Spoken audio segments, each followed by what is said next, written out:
মামি ছোট কড়াই বসিয়েছে, তাই এটা হচ্ছে মাটনটা হয়নি বলে তাই এই বড় কড়াই বসিয়েছে, মানে বসাবে। মামা এসে গেছে, একটা আমার দিদা বসে রয়েছে।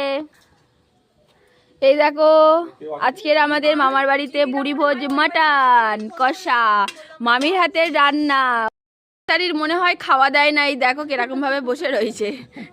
এই দেখো আমাদের দিদি চলে এসছে মামার বাড়িতে, কারণ দিদিদেরও নিমন্ত্রণ ছিল।